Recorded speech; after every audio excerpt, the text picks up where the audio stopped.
Hey, Happy New Year. What's up, guys? Hey, thanks for all the comments in the last video. Fuck, that was awesome. I'm just reading through them, and I think there might be a comment that's like good enough to make a video about. So I'm going to give it a try here. All right, so I want to look, if you look at the last video, I'm just reading the comment here. Key Himself 101. So Key Himself, he often comments. So like he's putting in work, right? He's thinking about things. He's adding his thoughts often. So I think I really value that. You know, it's not about being right. It's not like a test. We're just, you're trying to figure stuff out, right? You're, okay, here's what I think, Oh, I was wrong. You know what I mean? Or, oh, that was right. Whatever. It's a thought. It's a process, right?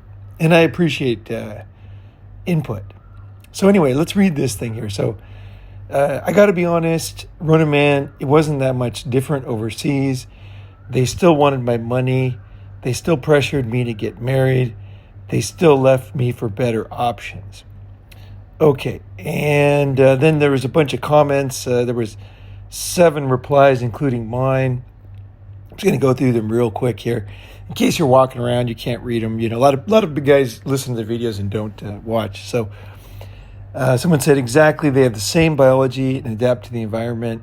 The only thing different is that when you travel overseas, you will have higher status and you will be able to have an easier time.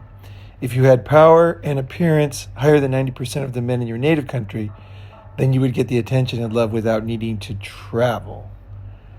I don't agree with Ronin Man in this one either. And that is Nan 9192. Okay, let me just start. I'll just start commenting as we go because there's so much here actually. And I think this is a real learning experience for everybody. So especially you guys commenting, I appreciate the comments. And also too, I want to add as much as I can here to show things that you might not see. You might not see. So anyway, let's get back to the beginning. Okay, I got to be honest, Ronin Man. First thing, just side note, you don't have to say stuff like that when you comment on my videos. I don't know, I forget what it's called. There's a word for that. It's not a disclaimer, but like in common discourse, people are having to soften everything these days. Like, well, I'm not Mexican, but I've been to Mexico, that kind of thing. I've been there a lot. Everybody has to soften. I think it's okay just to have an opinion, and I think honesty is what it's about. Everybody's being honest here. That's the whole point of the channel, right? So you definitely don't have to say that because it can be, and I don't think it is this time, but it can be a kind of an aggressive thing. It's kind of like guys will say, and this is not this comment, but guys will say something like, with all due respect, and then they just say very disrespectful stuff, right? So these disclaimers, they have a long history, and it's not always good. I think it's just better just to say, in my experience, in my experience, it wasn't that much different. I think that's a lot better because that way you're just saying what you think. But I personally would even add, I don't know if I'm doing anything wrong, but in my experience, it was much different because kind of opening the door to the idea that, hey, maybe I didn't go to enough countries. Maybe I didn't,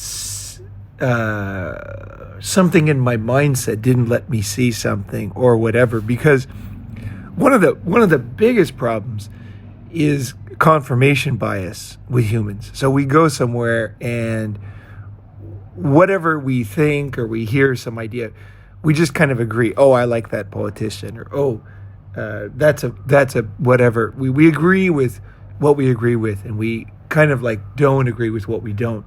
So being open that, hey, maybe, and I don't mean the words, I mean in your heart, right?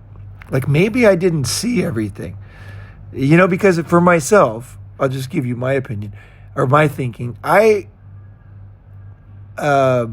traveled a lot over the years, and I think he himself also is about my age. But like I went to like, I think 27 countries before I was 25. I traveled a lot. And then since then I've lived long-term in places. And yet I still don't know every country and every situation. And what I mean by that is like, I'm open. Like I know what I know. I've learned a lot of things, but hey, I would love to find a unique culture in a place that could teach me something and where there was opportunities. It's dangerous to get too cynical is one thing. And it's a bit dangerous to believe that our experience is reality. And the reason is, here's the thing, is you bring yourself when you go there.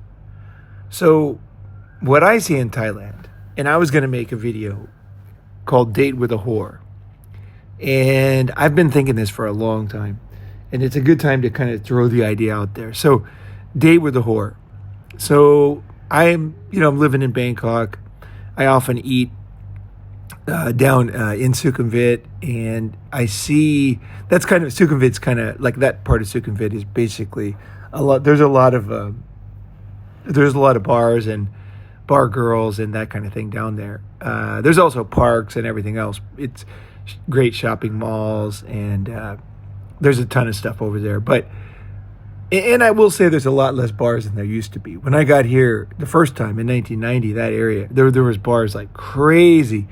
If anybody knows Bangkok well, that Citibank corner right near Asok, that whole building, that whole area was just a huge, like, just den of iniquity, all the way up to Soy Cowboy, way down past to the university. It was crazy.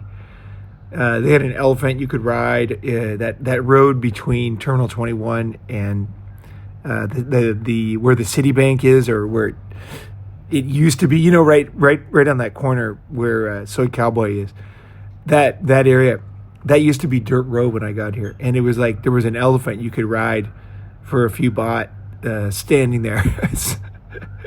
and by the way, the bar on the end towards Asok was like a rodeo or a ranch.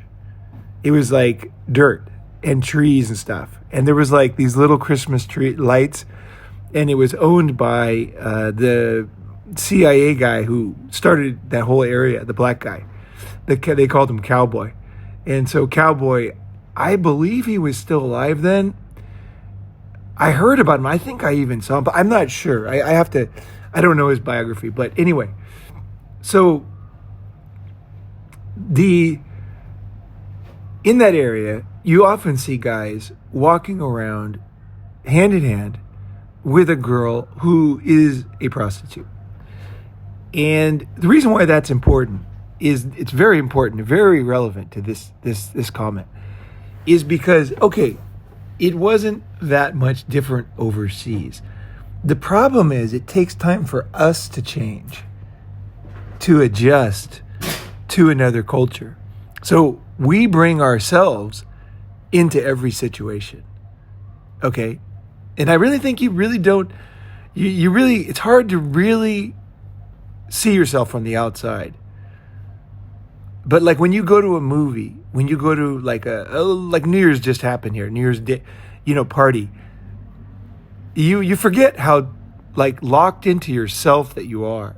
Like the way that you act, how many people you talk to, how many phone numbers you get from girls, how much laughter you have, how much fun you have, how many new friends you make, how many new things you try. Those things there's a cap on based on who you are. And one of the things I think is really important is to see yourself from the outside and say, why am I still being this same fucking person? Like this, I don't even like this old personality. Why am I still doing this? Like, why is this my life? Because when you look at it from the outside, no one else is making you be anything. You yourself are choosing to cut your hair the same way, wear the same clothes, and talk to the same amount of people, make the same amount of friends, try new things, the same amount of new things. You are the one. You're basically like, you're the editor, you're the financer, you're the director of your own movie, your own life. And one of the things is, and that's normal. I mean, that is totally normal. But I think the high level way to look at this is, why am I still being myself? Okay, what I mean by that is that whatever you think of as yourself, right? That was a persona that you created growing up in a different environment than you're in now. So you decided that you weren't social, or that girls didn't like you, or that it was a waste of time to do this, or you made a lot of decisions and you created this persona that is now you. You think of as you, but it's actually not you. It's a reaction to whatever. It's kind of like you adapted to survive in an environment. And part of going overseas, one of the biggest gifts is that you can say, wait, who am I? Why am I creating this? Why am I recreating this boring movie over and over? And looking around at other people and thinking, like, what makes me not able to do that, or to add this thing into my life? Like, am I some kind of a captive, a prisoner, where I'm sentenced to be the same person every day? Or could I try on things that other people do? Like, could I just walk in somewhere, like, let's say you never do this or that. You like, whatever it is. I was thinking of just something for myself, but you get the idea. So the reason why, okay, and this is heavy, guys have the same experience overseas is because they're the same. That's the reason. When you realize that you don't have to be the same, that you can change. Like, you can, there's so many things you can be, but like for me, I wish I had a bunch of people here, because we could all, guys who've been overseas a long time, who could share their experience of how how this affected them. But like, there's a lot of things you can, like, almost like you can take on one new thing every day. You can look at someone, another guy, and say, why don't I sit the way he sits? I mean, look at that guy. He looks cool. Like, you're walking around, you're looking in like bars and restaurants and stuff. And then there's one guy who's like, he just seems to have more confidence, and in a good way. And you're looking at that thinking, you're looking at yourself in your mind the way you always slump and sit in the corner and take the last chair. And you're like, why don't I once in a while, why don't I just take, if it's appropriate, take on that guy's persona and just sit in that way. And then talk in that voice, the way he's talking. Why don't I try that on? That's a good idea. I could act the way his mannerisms for 10 seconds, right? I could try that on, see if it works, And what happens is it often goes terribly, okay? And the reason is because you're not quite, it's new to you, right? And it doesn't seem normal, right?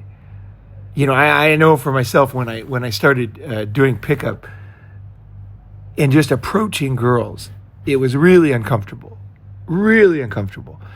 And even today, there's always a part of it that's really uncomfortable when you're just going up and talking to new people and just joking around and just, you're just kind of being friendly with people you don't even know at all. It was really hard. Even for me, I'm an extrovert, and it's really not normal. It's not normal. And I would hang out with guys who were doing that, and eventually I was like, damn, why can't Like, there's nothing stopping me from trying that. I could try that. And then if it doesn't work, I can just, fuck it. I can just go back to the way I was, right? But don't think it doesn't work too quickly. That's one of my, because when you're trying something on new, it's uncomfortable.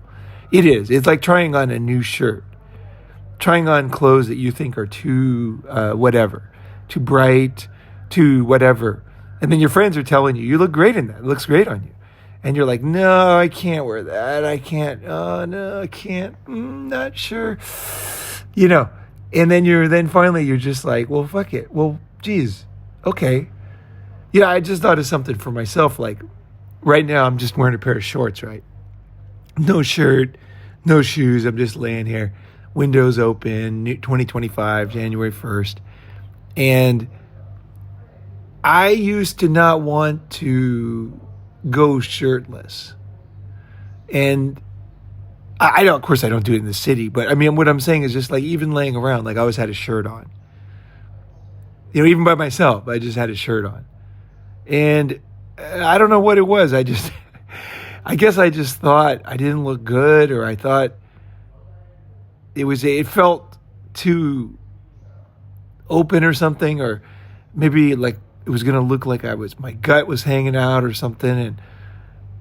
And it was really crazy because, my gut was really never hanging out ever in my life, but I felt like it was, because even if you're thin, right, sometimes you look like your gut's hanging out, right? It's just, I remember my brother was skinny as a rail growing up, and yet sometimes he'd be sitting in a certain way that looked like his gut was hanging out, it's like, and I think I just didn't, I thought, well, I better wear a shirt, I better wear a shirt. And then I realized, like, I remember laying around one time, I had shorts on after I was with this girl, right? We just finished like a long session, sex and kissing and everything. And I had shorts on, and she was looking at me with the shorts on, and I could tell that she thought it was attractive. And that was the first time I thought, oh, like maybe I should try, like, in the right circumstances, laying around with no shirt, just kind of shorts on, and then I tried it on, I got some shorts. I went out and I looked, it's not that easy to find things that look good on you, especially when you're trying something new. You're like, I don't know about this.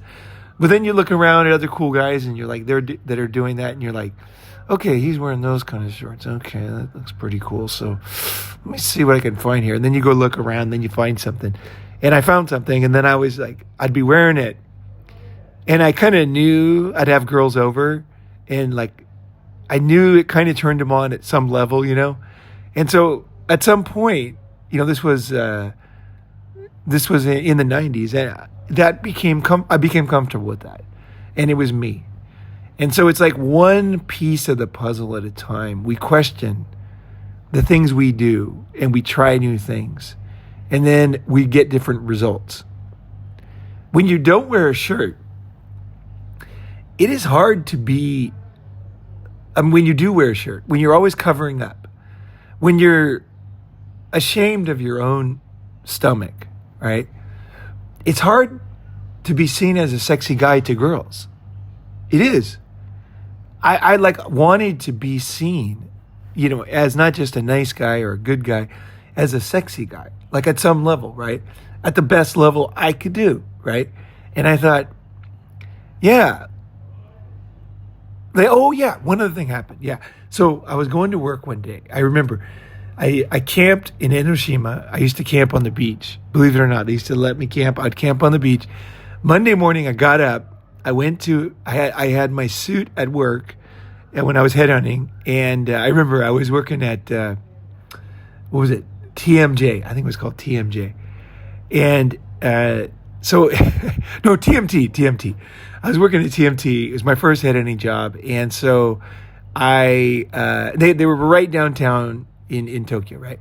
So I had my bag and bathing suit and stuff. I went swimming body surfing in the morning. And then I took a shower, and then I got on the train. I went to work, and I was all tanned up. It must have been summertime, and so I had my suit, and then I was changing into my suit because we had this morning meeting at 9:00, right? Tom Nevins, that was the guy, my boss. Tom Nevins, right? So he had a Monday morning, every morning, 9:00, had to be there. So his wife, who was, working at the company too, she had a desk near where my locker was for my suit. So anyway, I was changing, and I was looking at her like, is it okay? And then she was like, go ahead, like, because I was going to go to the bathroom, and then she was like, don't worry about it. I can't see because the doors, the closet was there, right? So I was like, oh, okay, cool. So then I started changing into my suit, but the way the door was on the locker, you could see my legs, right?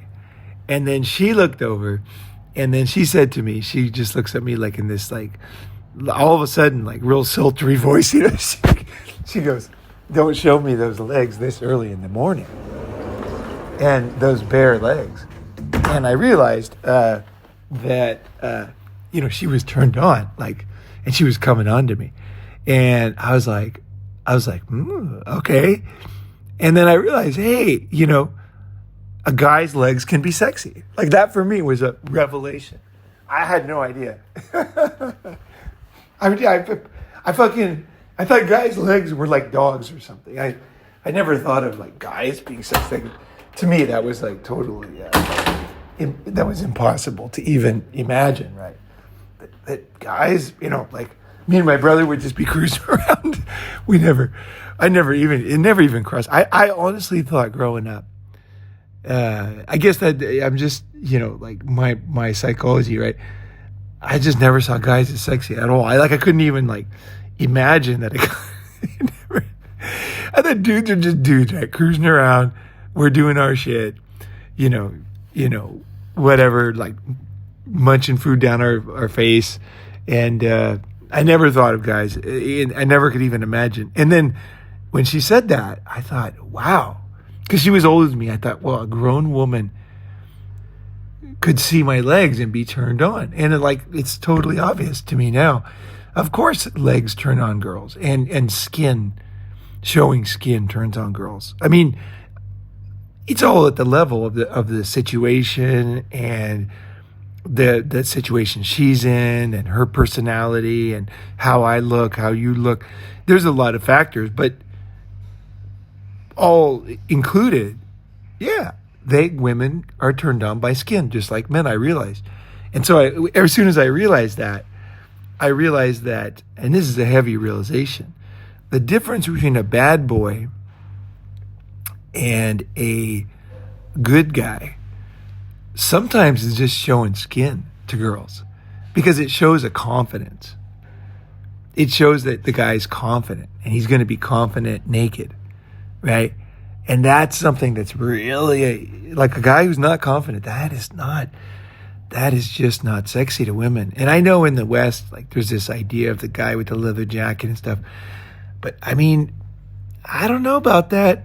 I don't know. I think girls are more fucking like lizards than, like, I don't know. Their brain, the primitive brain, they get turned on by skin. Try this one out. Just try this one on. It's like life is like trying these new things, changing ourselves. Okay, and that's what I'm talking about. In this case, it's changing yourselves when you go overseas, using that as an opportunity to try on new things. So basically, wear life like a loose jacket is a great saying I like. But just try it on. See if it fits. This new way of behavior, right? This way of acting, this way of talking, this way of thinking, this way of behaving. So this, it wasn't that much different overseas. And this is pretty, to me, I would guess that I don't know how many countries and how long, and this is another issue. If you're, like, let's say you lived over, I don't know, I've never met Key himself, but let's say that he lived overseas for 45 years. Then I would say no. I would say, yeah, he probably has already adjusted completely to one or two countries, right? Where he's almost unrecognizable, his old personality, the way he grew up. Or if you're spending more time in the West and less time overseas, if you haven't spent a good 25 years overseas, there's a very good chance that you're kind of the same person when you go abroad. You haven't fully adjusted. You haven't gone native, okay? So, and I say this in a good way because one of the great things is that when someone could say, oh, that's criticism, because essentially what I'm saying is it's possible that Key himself is not seeing himself and seeing because going overseas is a great opportunity to change. It's not just that you can change. It's like there's something about the freshness and the different food and the different transportation and the different roads and the different signs and the different humor and the different language and the different weather and the different trees and the different ways of expressing things with people's faces and eye movements and just like Japanese girls when they talk about themselves, when they say, I think, like we'll point to our chest, right? They'll point to their nose. And I think it's super fucking cute. Whenever a girl's like me and she points at her nose, I just think it's fucking adorable, right? But it's all these little different things that somehow unlock in people the opportunity to change. Because you realize, wait, why am I doing it this way? Why am I pointing on my chest? Like, is that me? Or is your face you? I mean, for me, my face, your brain, that's a more accurate, like my chest, like you're pointing at your sternum, right? Why is that you? Your throat or whatever? No, I'd say the girls are Japanese. They're right. That's you pointing your face is probably a better, and the nose is a tip, it makes more sense. So when you go overseas, you might feel right away what is being expressed here is everything's the same. But you do need to look at it and say, how am I treating people and how am I acting? Am I acting the same? Because you are acting the same. Okay, everybody does act the same. It takes time to start to really work on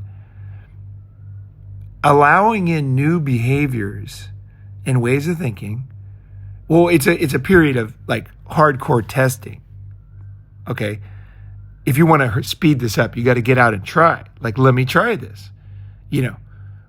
Like for me, I'll just give you one example of trying something. So when I came to Thailand, I saw Thai guys sleeping under trees all the time. They're always like sleeping under trees. And same thing in the Philippines. And honestly, when I first saw that, and they were often drinking Thai whiskey too back then. So they would be drinking and sitting under trees. And they tended to be not very motivated. Those guys sleeping under trees and very, they were just kind of drunkards, right? In my mind. A lot of them were just basically wasted off their ass. Okay, back in 1990. And so, again, it's complicated, right? There's truth in that. But what I didn't see is a lot of guys were not drunk. Okay, what I noticed was guys passed out. And I saw it in the Philippines too with coconut wine, the older guy. And this is like a trope or a meme or something. Like there's tons of like, the uncle, the drunken uncle with the coconut wine, just sitting under the tree all day. That is a very real thing, okay, in Southeast Asia. Because it's so warm, you don't need it. You can just drink and pass out. It doesn't really, it's okay, right? Now, often those guys get killed by coconuts, actually. So that's one of the big risks of sleeping under a coconut tree. I think it's the most common way of dying in the Philippines is coconut. You got to be careful with coconuts, man. I'll tell you some stories of myself. Coconuts, they fall. Anyway, so I couldn't, and this is where I empathize with Key himself, because it is hard to see yourself. And it's hard to see how you see things improperly or how you could try a new way of thinking. Because after many years of coming to Thailand, and then what would I do instead? Okay, so they were sleeping under the tree in the afternoon. I would tend to go to an air-conditioned place, drink a bunch of coffee. Okay, why? Because it's afternoon, it's really hot outside. You tend to get lethargic after sweating and walking. And so I would drink coffee and be in air-conditioned places. I mean, not always. I mean, obviously, I was going to temples. You know me. You guys know me. I was never different. I was always walking a million miles. And, I was going to all kinds of places and taking boats and this and that. But whenever those guys were sleeping, it wasn't that uncommon for me to be drinking coffee in an air-conditioned room. And at some point, I realized that I had seen things incorrectly. The Thai guys were not drunken and lazy, which is my first thought. It was, in 1990, it was easy to think that, believe me. It was common. It was basically foreigners would talk like that. And I realized I was wrong. I was totally wrong about Thai guys. Like, Thai guys were basically adapted to the environment. What they were doing was actually the smartest thing. So not only was I wrong, I was completely wrong. Like, in Southeast Asia, the action starts early in the morning when it's not hot and when the sun starts going down. That's when everybody comes out. The most dangerous time to walk around the Philippines in the provinces is 12 o'clock when it's really hot. That's when you get robbed.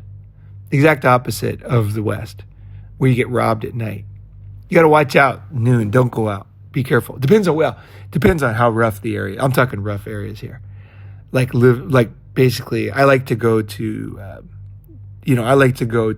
all kinds of areas. I grew up in, circumstances that I kind of can sympathize with, feel with guys that grew up in rough areas, right? So I like to go to ghettos and things like that. And so those guys, okay, so let me get back to the thought. Okay, so at some point, I realized I was fucking wrong, okay? Sometimes you're a little bit wrong. Other times you're fucking wrong. I was fucking wrong. The smartest thing to do in Thailand, in the heat of the day, is to go in the park under a tree where you really have shade. I mean, like a really thick tree. Or where you're leaning, where you're sleeping, like laying on the ground, behind the tree itself. Like the not just all the leaves and everything, but also the what's it called? Like the stalk, the tree itself, right? Because that's a real shade. And then you have to move every few minutes. But anyway, at least you're in the shade, right? So get in the shade. Don't move. Bring some water. Close your eyes. Lean back. And if you stay there for a while, you'll realize that it's very different than what you thought. There's often a little breeze. Just a little breeze. When you're walking in the sun, you don't notice it. But once you're cooled down and you're laying there, you realize it's pretty comfortable. It's pretty darn comfortable. Now, in the hottest season of Thailand, it's less, but it's still there. It's still there. Because your body adjusts. So my body's adjusted. So even in the hottest days of the year in Thailand, I still do this. Now, it's harder, I got to admit. It takes longer to cool down. And if I move even a little bit, I start warming up. But once I get the full Thai, basically I'm like a Thai guy now. I basically just, instead of doing the fake coffee wake up thing and air conditioning with all the expats and all the Thais now too, the young Thais, they do this. I think it's much smarter for me and healthier to go sleep under a coconut tree for a bit. Because Thailand's safe. Like, you don't get robbed in the park. Like, you can have money and your cell phone and stuff and just take your shoes off and take a nap. And, either nap where you officially nap or you just kind of rest. But it's very comfortable. And it's the best way. It's actually the best way to do the midday in Thailand. And I'm not saying we're going to do this on a summit because when I'm with a bunch of guys and there's a bunch of stuff to do, this might not be the best use of time, but we might, right? After a long walk, if we're in this increments, I'll show you what I mean here. It's a beautiful thing. I have fully learned to enjoy sleeping under a coconut tree or a big, thick mangrove tree, and letting myself hear the birds, feel the culture, the slower culture of Asia, and feel what it's like to really be here, and to rest and to rejuvenate, to recharge my batteries. And then after like an hour and a half, I'll just put on like a YouTube video and listen to it. I'm just like you guys. I listen to long videos too. So that's why I make them, because I listen to them all the time. So I'll just put on something like real quiet near my ear, and I'll take a nap, and I get up, and then I'm ready to go. Then I'm like, okay, I had my lunch, I had my like nap in the park, and then I suddenly, let's say about 3:00, maybe I'll get out there like 1, right? And then I'll kind of rest until 3. And then I'm rejuvenated. I'm like, okay, it's time to go get, because I often don't eat breakfast until noon, often. So then I'll get up and I'll go and have my like my lunch basically after 3. And then I'll be like, by the time I get out of the restaurant or whatever, it'll be like 4. And now by 4, it's getting cool. It's like the sun is no longer, you don't need sunscreen. Even though there's sun, it's like in your face. It doesn't really burn you. It doesn't really get you. And so you can start walking. So you can start walking, moving around, cleaning the house, whatever it is that you want to do that day. And so I realize now I see foreigners that are just sitting in the air conditioning because they're basically the same people they were before. Okay.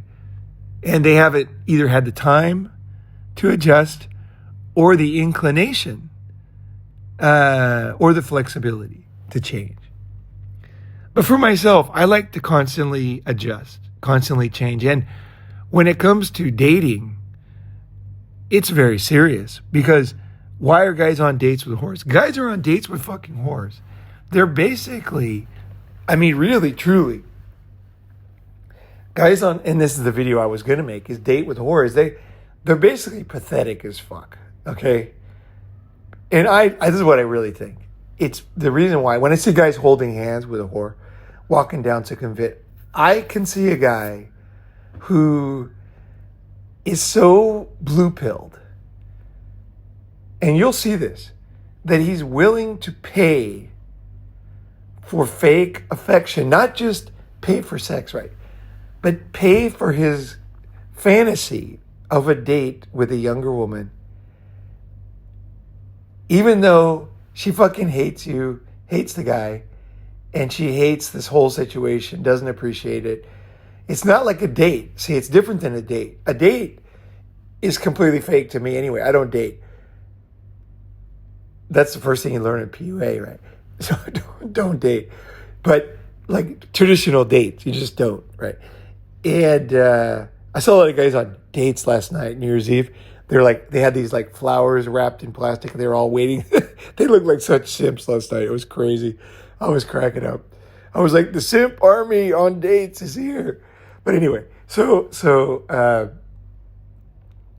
then, okay, where the fuck was I going there? Yeah, so they're willing to pay girls for the fantasy, even though the girls just fucking hate it. They just absolutely hate it.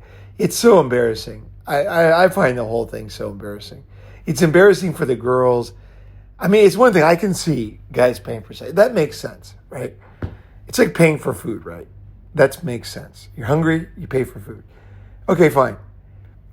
But you don't pay to go smell the kitchen and like cut the food up and cook the food. Like the whole purpose of the date was like, in order to soften, this is in retarded blue-pilled guys' minds, but that this is going to help her want you sexually or something, right? She's going to start liking you after these dates, right? It's more like she's liking you in spite of the dates. So in spite of the fact that you're acting like a nice guy, she's hoping that you're kind of a bad boy somewhere behind there and just brainwashed. That's really what they're thinking, like Western girls.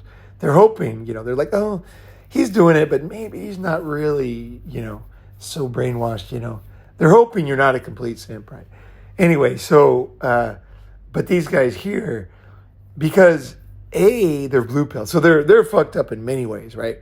One, they're completely blue pill. And two, their ability to be blue pill, to live in the blue pill matrix. Like the machine was turned off back home. Okay, the blue pill hologram machine is off now. So they have to go overseas to create the hologram that was made to enslave them, basically. So they're out there paying money for making machines to make holograms and giving money to people that hate them in order that they can recreate this environment that they got addicted to that had nothing to do with them. It was for the girls supposedly, but it was based on misinformation. But the guys fell in love with the hologram. Like they fell in love with the fake dating. Guys fell in love. It's so twisted. It's almost hard to explain, but I hope you guys are following me. Like they fell in love with doing things that were wrong, but they thought would make a girl like them. Maybe because it's like some kind of nostalgia for that period of their youth or something, or they're like still in love with that girl, like 16 years old, and that's what they're thinking this girl is. It's so twisted, it's really hard to fucking imagine, but you will see this every day when you go overseas. Anytime there's a big prostitution area, you'll see Western guys that are paying to have a hologram machine follow them around. And they're holding hands with a prostitute that they rented the night before. And they're paying for the privilege. Like every meal is like a date. They're taking them on dates. It is crazy. At some point, like how hard-headed are you? You got to at some point say, wait, what am I? This is a fucking hologram. Like, I need to keep learning here, right? And I'm not saying that this comment is necessarily that, but we all can be like this if we let ourselves go. You got to check yourself once in a while and say, wait, am I taking girls on dates? Like, am I buying roses? Am I acting? Like, am I using this beautiful opportunity overseas, okay, where I have a little bit higher value, okay, maybe because of my passport, maybe because of the way you look, maybe because of whatever reason, you have a little higher value sometimes in different places and a little lower value. Are you using this opportunity to create a hologram of things that you would have done? And are you paying girls that actually hate you in order to get them to go into a box that they don't want to go to? And are you recreating what you always did before and didn't work? Like, are you using this opportunity where your value is high enough that you can create this monstrosity of a hologram that's only for you? You're the only one in the hologram. Like, the machine only holds one person. Everybody walking by knows she's a whore. All her friends, her parents, her family, the other girls at the bar, the other girls on Grindr or Tinder, whatever the fuck they're using. We joke about Grindr so much. It's like the best butt of jokes. I forgot. Grindr, when you go to a summit, like Grindr is like, someone takes a picture, right? Like it looks pretty handsome. We're like, oh, that's perfect for Grindr, you know? It's like, anyway, so like, are you just like really look at yourself? How are you using this opportunity overseas? I would recommend not sleeping on this one and really using this opportunity to your advantage. Like really fucking going for it and saying, you know what? Fucking Ronin's right. Because I'm telling you, I am right. Maybe not with every point here, but excuse me, Every man has something like this, where he's still being the same person that he used to be to adapt to another environment that he realizes never worked in the first place. But he doesn't know what else to do. Like, he just kind of goes into this robotic being the same. Like, are you wearing the same clothes, for example, that you wear when you're overseas, when you're in the States? Or are you using this opportunity not just to wear clothes appropriate for the weather, but also saying, hey, are you still, like, just for example, in the story I was telling before, like, are you still dressing like a nice guy? Or are you taking a chance here? Are you, and I don't mean showing skin, I mean like in any way. Like, for a lot of guys, like, taking a chance is just wearing like something they've never worn that they know looks good on a lot of guys, but they just somehow don't feel like they can wear it in their hometown. Like, yeah, that's not them, you know? It's like, it is you if it looks good on you and you accept it. It's not you if you can't accept it. You're living in a prison and you are the guard. You have the keys. You're walking outside of your own prison and looking at yourself inside.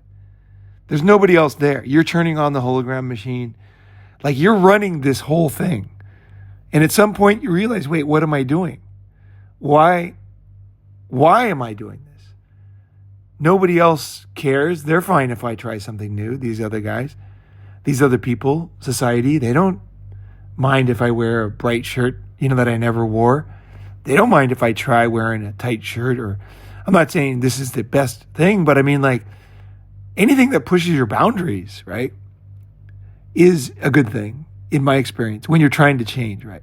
Living overseas is number one. So that's something that is just without it. I mean, if I'm going to say what everybody in this comment section is doing right, is the guys that are living overseas. I mean, they are already, or traveling overseas. Like, you're giving yourself a great chance to change. Going overseas is a great chance to change, okay? Don't waste it, is what I'm saying.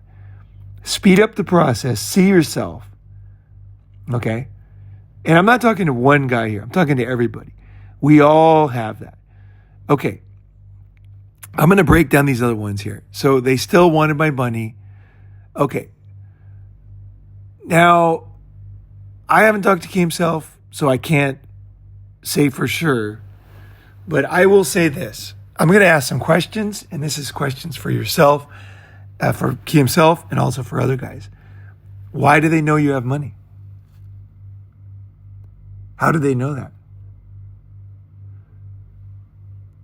I have a lot of friends who have a lot of money, and they dress very ragged when they're overseas, and they stay in these kind of expensive places because they don't want people to know they have money.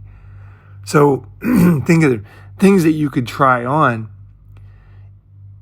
And again, I can't see Key himself, so I can't say for sure what clothes he's wearing or what he's talking about. But there's a good chance, I would say a very high chance, that there's something you're doing or you're telling the girls that's letting them know you have money. Why are you letting them know you have money?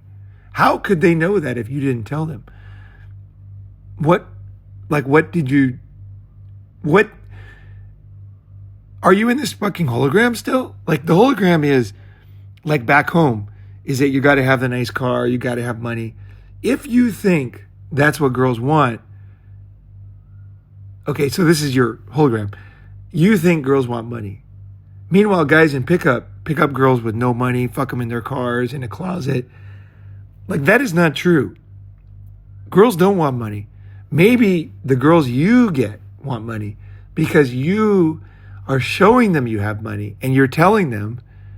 I'm not saying, again, I'm just bringing this up to think about. Maybe you're saying, hey, I have money because of insecurity. And you're saying, also being in the hologram plus insecurity, where you're like, they won't like me for any other reason.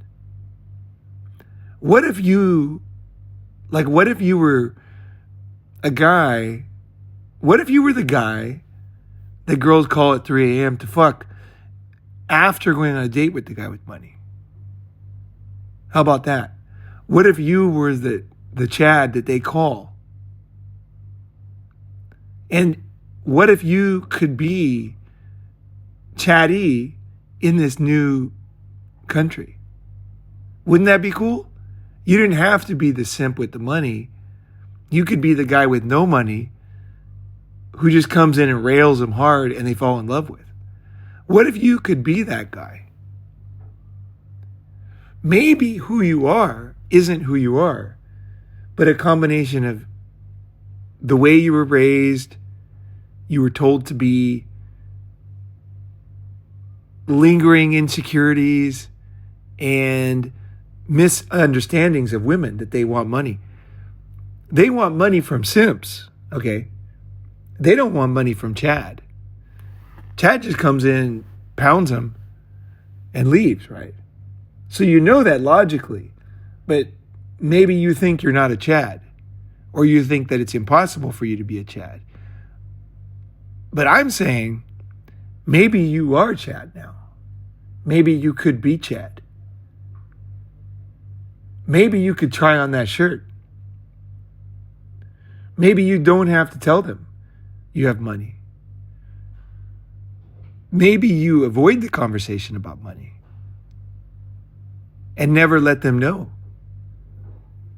And then if they leave you for somebody with money, okay, at some point, maybe you could say, hey, I got the best of her. That was pretty good. And you can take, because maybe, and these are all maybes, right? They're questions to ask yourself. Maybe you can't accept girls leaving you.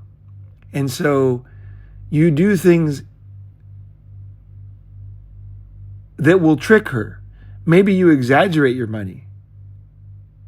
Okay? So that you think that will make her like you. But you know logically that that's not really true. Because there's tons of girls who fuck Chads in the middle of the night and they fall in love. You know that. But you think you could never be that. And so maybe, and this is possible too, could be resentful against those other guys. But what I'm saying is, we all have Chad in us. Okay? And maybe you can be more chatty. And you can let go of old ideas about yourself. Because there's no way a girl can know I have money or don't have money unless I tell her. And I could tell her through social media, or I could tell her through clothes, or I could tell her through stories about my parents, or I could tell her through pictures of my parents' house. There's a lot of things you can do. You can eat at expensive places to give her that impression. You can dress a certain way. Like, are you doing anything? Okay, this one is for Key himself. Is there one thing in your entire life, or one thing you said to these girls that let them know you had money? Ever? Was there never anything you told them or showed them? And they somehow, because that can happen. I know in some countries, they think every foreigner is rich. Okay, so is every girl that you met, are they that type that believe you have money just because of your passport? Or one other option to think about is to think, hey, maybe if every single girl you met thinks you're rich because of your passport, maybe you're not picking the smartest girls. There's a lot of things to consider when you're trying to change yourself and improve yourself. You have to really look, am I meeting girls in the same place? Like, am I meeting girls at bars? Am I meeting girls at church? Am I talking to girls in McDonald's, getting their numbers? Am I talking to girls in the Ritz-Carlton? Am I using a certain dating app? If you look at yourself, okay, you will see that you're doing things a certain way. And that certain way attracts certain girls. Okay? So it's kind of like if you're fishing. Okay, so you've got a tradition of fishing. And you always put a certain kind of bait on the hook. And you go to the lake and you always get the same fish. And you forget that you're using a bait that is designed to attract a certain fish. And then you're like, fuck, there's only these kind of fish in the lake. Maybe you could try a different bait. Maybe you're using that bait for a reason that no longer makes sense. Maybe you're just not even thinking at all and just doing things robotically and then getting the same results and haven't even considered any of this stuff. So whichever end you are on, I really recommend, if you feel every girl's the same, and this is for everybody, you got to really look at yourself, because what are you doing? Because once you see other guys' ways of doing things and ways of thinking about themselves, you'll realize that you're in a matrix. We all are. And a lot of it is just getting out of that. Everybody's in some kind of matrix where you believe shit that's not true. And you're doing something and getting results. Be very careful when you start to see everybody's the same. Like, when you start to see that, you really need to stop yourself and say, and you're going to come up with all kinds of logic for why they're the same and everything. But I recommend not using generalizations, but really looking at yourself first and saying, what do I believe? Like, do you believe you're a Chad that girls are waiting in line for? Do you believe that girls are lucky to have your dick? Do you believe they dream about you? Like, what do you believe about yourself? Okay, do you believe that you're lucky to be there? Do you believe they're not satisfied? What do you believe? Okay, that's important to write down. Because when you understand what you believe, you will start to see why things are going the way they're going for you. It's based on that. You have to question these things. Everybody. This is for everybody. Question what you believe about yourself. And when you go overseas, don't waste that fucking opportunity to try on a new way of being. Because, like I'm saying, like, it's a house of fucking cards. That's what you find when you live overseas. Is so much of your life was just a fucking house of cards. And that it's beautiful that it fell down. And you realize, fuck, I wasn't even that guy at all. I fucking never was interested in that stuff. Like, that doesn't even make sense. Why was I doing that? These are the type of realizations that a lot of Ronin guys have. They're just like, fuck, I was like basically tricking the girls, telling them I had money. I actually didn't have money. And I did that because of insecurity.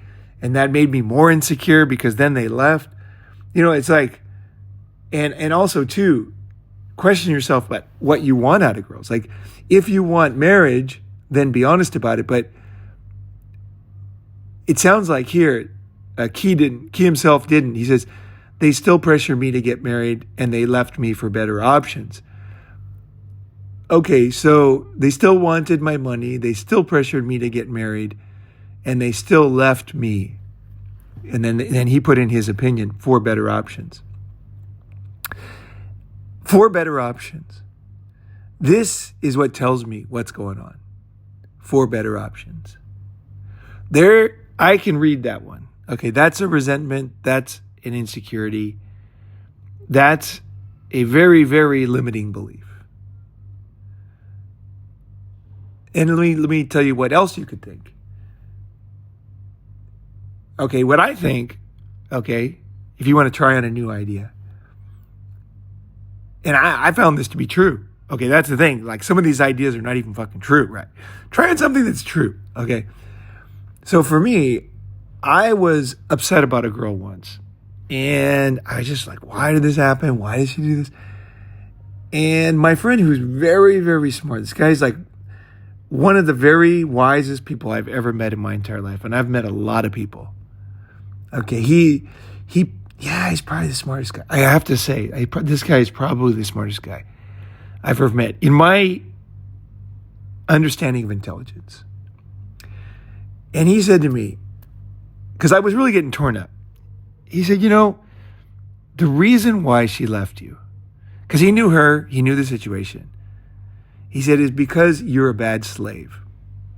She wanted a slave, this girl that I had. He said she wanted somebody that she was in charge. And you're just not good at that. You're like the worst slave ever. Like you can't even be a slave for like one day, not to mention your whole life. Like that's why she left you. Because the guy was like, he was looking at me in distress, and I was really distressed, that she didn't stay with me, right? I was, because I was like, fuck, why did this girl leave me, right? I was hurt. It was not easy. Sometimes life is hard. You fall in love, right? And this was one of those hard times in my life. And I thought, wow, like it's so valuable to have friends, God, it's so valuable. Because he wasn't trying to make me feel better. That's what I love about this guy. This guy only says things that are true. I swear to God. This guy, when he says something, I listen. And I thought about what he said. Because I was really hurt. Like, I was stuck in the idea, speaking of matrices, I was stuck in the matrix that I did something wrong or that I had misjudged this or that. And you know what? He was fucking right. Like, it's a beautiful thing. It's almost like sunshine coming out of my face. I realized I never had a chance with her. She wanted a guy that she could totally control. This particular woman. She wanted a guy who literally just was her simp. I mean, this girl, that's what she wanted. I'm sure she wanted to go fuck other guys, but she wanted a fucking simp. And she was really testing me, trying really hardcore methods to make me into a simp. And I was like rebelling. I was like, I couldn't see it from the outside, but I was like, no, I can't do that. And then she would really do something really hurtful, and then I'd be like really hurt, right? But I still wouldn't change. Because like at heart, I've built myself into such a fucking, like I just can't do it anymore. I really have changed. Like there's no way. I maybe I had some skills from the beginning, but there's just no way I could be I just can't do it. Like I'm not even fighting. I can't fucking do it. And my friend was like, hey, just, get hold of yourself. Like, you just can't do that. You're not that guy. And then it took me a while to really understand what he was saying. This was really a beautiful thing, what he was telling me. I'm telling you, this was like, in my life, I was just like, oh, thank God. Because I was so hurt. I really was. I really decided that this was a good girl for me. Now, this is a story. It's got a lot of backstory. You won't understand it. But just know, we all fall, okay? And where that would have led, I have no idea. But it didn't lead anywhere. Because I just couldn't. So I had the strong feelings of a simp, okay? I had the emotions of a simp. But I couldn't have the actions. I couldn't let her run I just couldn't do it. But that's the hard part, is I'm still human, right? I had all the emotions, and I was all upset.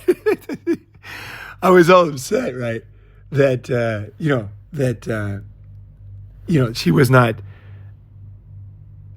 being like that. She was going to leave. She was not going to stay. And I was like, and when he said that, it was so beautiful, man. I can't be a simp. That's why I can't have those kind of girls. Now, this girl was pretty hot, and part of me wanted her, like really, part of me emotionally, but I can't be that. Like that just is not acceptable. And that's really who I am. If you really look, because I'm talking about who you really are, is I'm a guy with all the emotions. But I just won't let myself be certain things. I won't let myself, like when I was young, like I tried a lot of drugs like a lot of people, but I would never try any opiates because I knew that was going to take me down, logically. And you could say, oh, like you don't have control. I did. Okay, I was like, never. No fucking way. Because I knew that would ruin me. certain things, you can have any kind of weakness, but there's just certain things you just won't fucking do right. I hope you have a backbone like that. And I think that saved my life. Right? But let's get to this here. They still pressured. They still wanted my money. There's a good chance you showed them you had money. Okay. At least some of them. There's a good chance. Okay. And they still pressured me to get married. Okay. Now this one, I'm going to break the sentence down. They still pressured me to get married. I think that sentence is incorrect. Okay. What's incorrect is because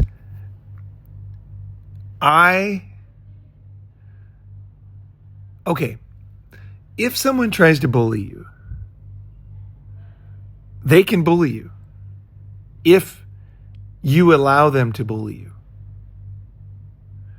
There's a point where you stand up to bullies and you say, nope, this guy's not going to, like I would rather have him kick my ass every day at school. Okay. But I am not going to be bullied by this guy. Everybody respects a guy who stands up, including the guy himself. And there's a point where you say, I don't care if they kick my ass every fucking day. I'm going to try to get this guy. And one of these days, I'm going to fucking get him his glass jaw and knock this guy out. So that's what difficulty with bullying is. There's part of you that allows them to bully you. And you have to cut that down. You have to look at yourself and say, why am I letting people bully me? Like I'm getting so angry about the bullying because I'm letting them do it. And there's a point where you say, no, I'm not going to let them bully me. Like I won't let that happen. And same with girls. Girls can do things to me, but I don't feel the pressure. I know that's hard to believe. See, this is how much we see things through our own perspective, right? We feel pressure. If you feel pressure, you're feeling pressure. I won't feel pressure because I know I'm not going to get married. So what do? And I would like to know specifically what they did. They still pressured me. Okay. I will tell you right now that pressure comes after the good part of the relationship. So go back and listen to my video after she's no longer fun. Okay. You don't understand that part yet.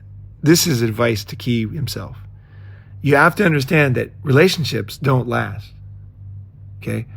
So they don't. Relationships don't last. And you're saying, well, I can get married. They can last. No, they don't. It's not the same relationship. The relationship is when there's two free people enjoying each other. Once somebody's enslaving somebody, that's not a relationship. That's kind of a role play, right? There's no such, the relationship ends when she's no longer fun, in my opinion. Once you start dating girls and you only stay around for when they want to be with you and enjoy you, and you'll realize that what I'm saying is the most true thing you've ever heard in your life. You know, I talked about your dick being like the source of truth, like what turns you on. This is just as heavy. Is that it is very fun to meet girls and enjoy time with them. And that is the beauty of meeting girls in relationships. Once they don't like you anymore and want you to stay and start to pressure you, they don't care about you anymore. All they care about is what they're going to get. A hobby is real, to put it in another perspective, but getting paid for a job is not. So when you do something because you want to do it, that's when it's real. So you're playing soccer, you're enjoying it, you love it. As soon as you make it into a profession, you quickly realize that now you're doing it for money, right? So it's no longer the same thing, right? Relationships are exactly the same. So when you're enjoying being around someone, it's fun. It's real. That's what relationships are. They're not slavery. They're not misery. They're this time when two people can really groove on hanging out and doing stuff. And if the things change and if the feeling, then that's gone. And it becomes slavery or misery. Okay, that's a different thing. Slavery, no one would call that a relationship, right? That's basically almost illegal, right?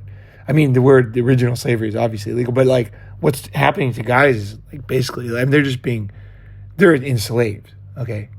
I don't know why it's not illegal, but it's somehow legal that women can enslave men. But you're not understanding the basics about life. There's a lot to learn for you. And one of them is that things don't last. Like human life is short. We come in this world and then we're gone. Feelings come and then they're gone. Love for a city. It's based on, you're learning stuff, you're meeting people. You might find that you change, right? Some things last because of, they last not because the original things, motivations are still there. It's because new motivations came up and they coincidentally were able to still love the same person or love the same place or love the same car, but the reasons are not the same. So there are times that you'll love a place for one reason. You'll like say a city, and then you start to meet people and you love it even more. And then you find mountains and beach and you enjoy those things. And then you realize that there's a group, that you really are stoked on, and you make lifelong friends. And then you realize, as you get older, maybe they have a good, system for taking care of older people, whatever it is. You find things coincidentally, but on the outside, it looks like, oh, he always loved the city. But he didn't. He loved and fell in love and fell back in love based on new things, right? So when you believe that a girl can pressure you to get married and still love you, you don't understand the red pill yet. They no longer like you, okay? They now hate you, to put it into simple words. And they want to get something from you now. Or they never loved you and they were just acting. But both are possible. I urge you to strive for the first, okay? Where you're confident in yourself, girls are attracted to you, and you know it, and then they lose attraction. That's fine. And then they leave. But to think a girl cares about you and wants your money, wants to get married, it's just not, they might want to get married, but they're not going to pressure you. Pressure is the key word there. Okay? Girls want to get married, but then they just want to get married to somebody, right? Somebody nice, somebody this.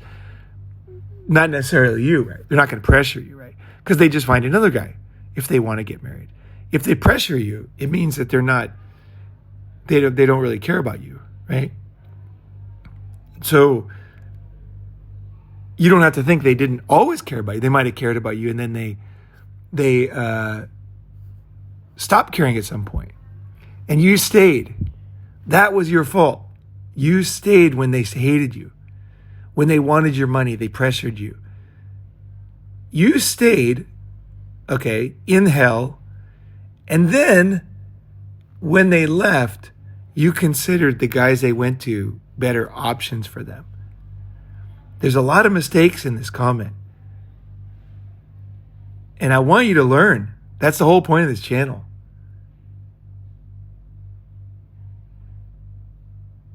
So you stayed in situations where the girls at this point, and this is the way I look at it. I'm not bullshitting here. I'm giving you gold here. Okay, once I know they want my money or pressure me to get married, I know they don't like me anymore, okay? And so they're no longer fun, right? It's not fun to be with them, and they're not having fun. And then it's best that I let them go so they can have fun with somebody else. Girls just want to have fun, guy. They want your money. They want money, but they also want to have fun. And I'm the guy they have fun with, right? I would recommend, in Thai, it's Sanuk, right?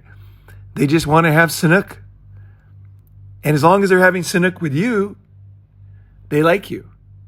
They stop having Sanuk with you, and then they want to get something from you or get rid of you, or both mentally, right? So you're the same person going where you're more attractive and getting butthurt when they play the game that you're playing with them. I recommend getting rid of that game.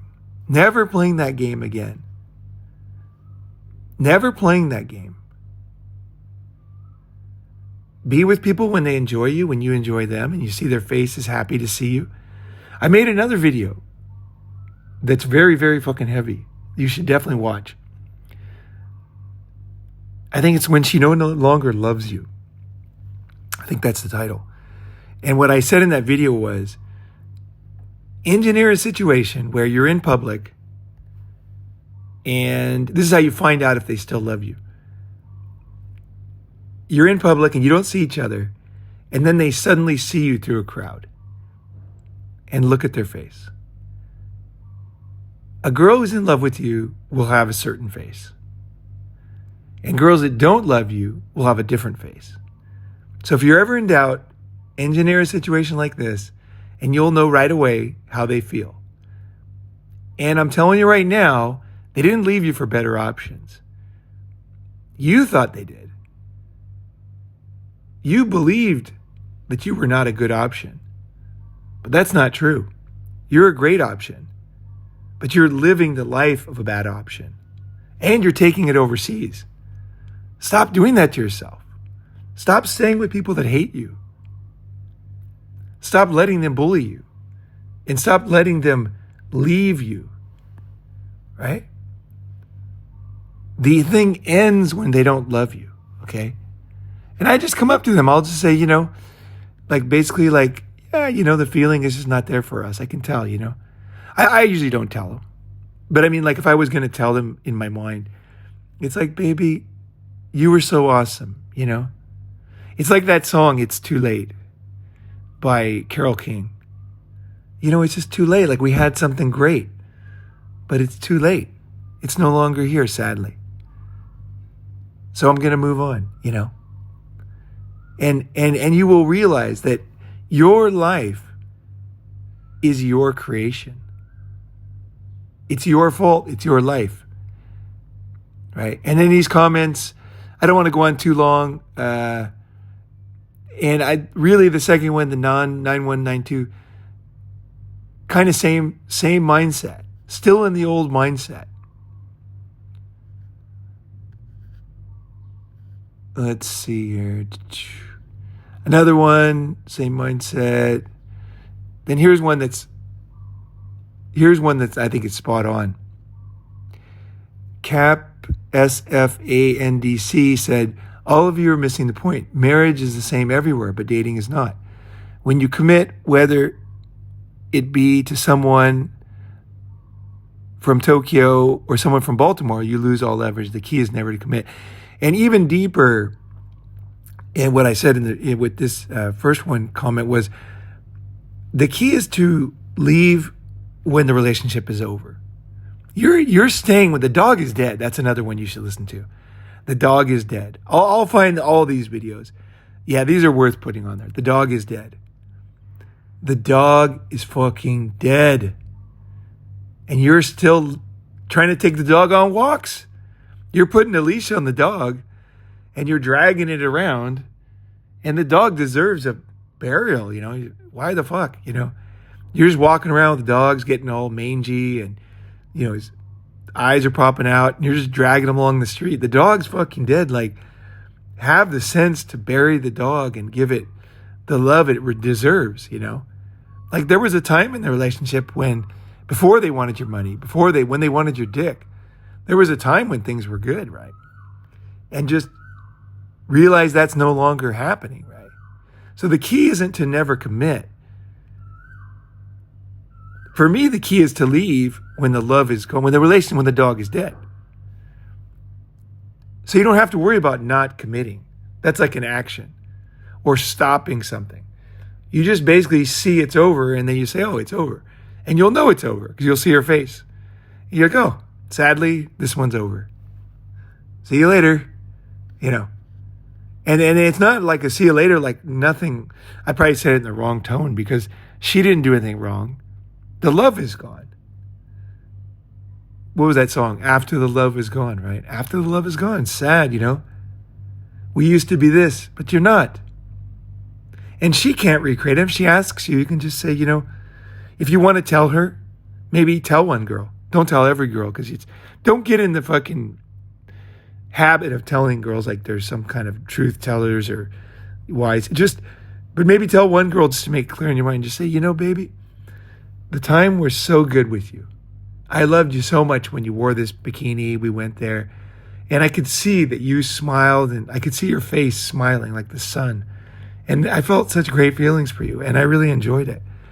And I could see in your face, I know you were giggling and so happy, but I can see now that the love is kind of gone. I don't know the reason or whatever, but now we're going into some kind of a darker phase. And honestly, I want to let you go because I want you to be happy. That's the other thing. The key is not to never commit. I want them to be happy. I want them to find the love that they're looking for. It's not me, obviously.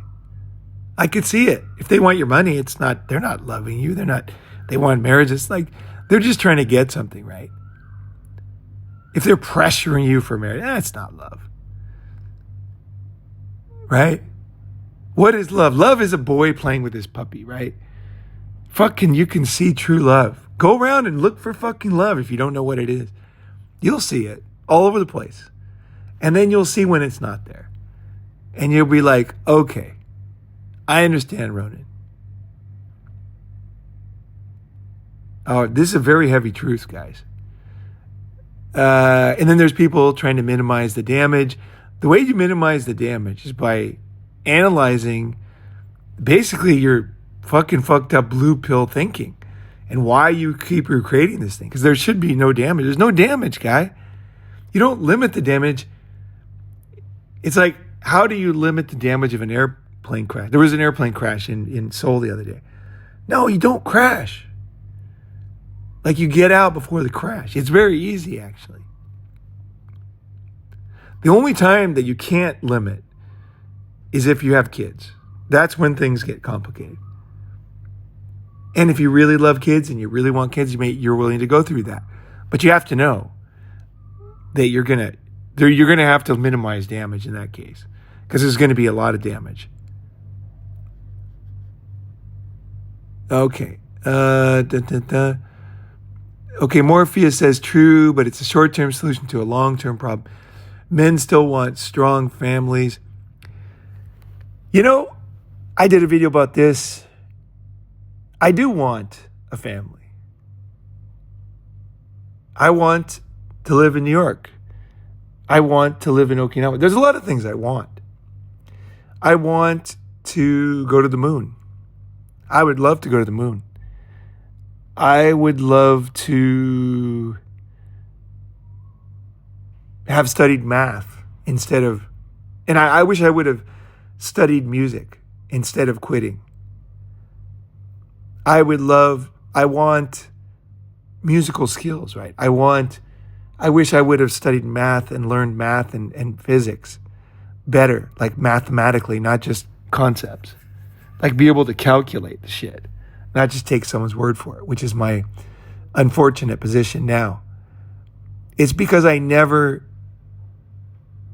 did the math. I never did the hard work when I was younger. In this case, it's not about hard work.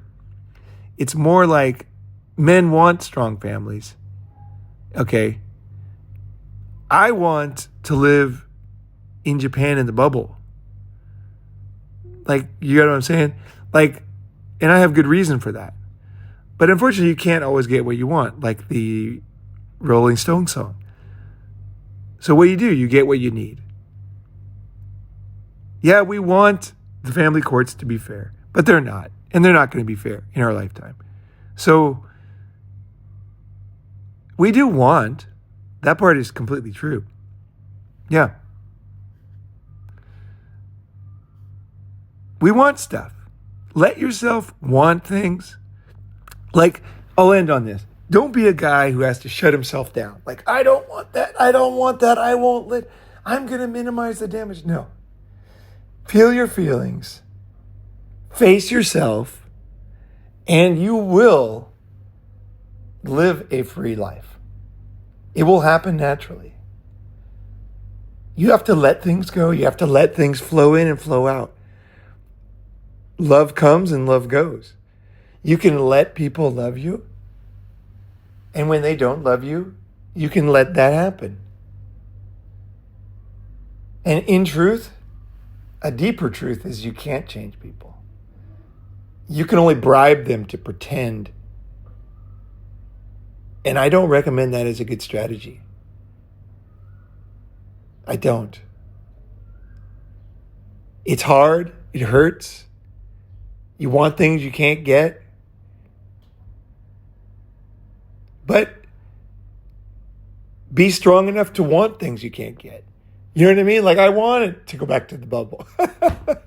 I want a time machine. Would love a time machine. Don't get me wrong. If there was a time machine, I'd fucking get in it right away. I mean, I just wouldn't even think twice, you know. But there isn't. But I still want it. So that's the part of me that I can accept that it's not here. I can accept that I look like a fool wanting something I can't get, but I still want it. You can still want it. It's fine.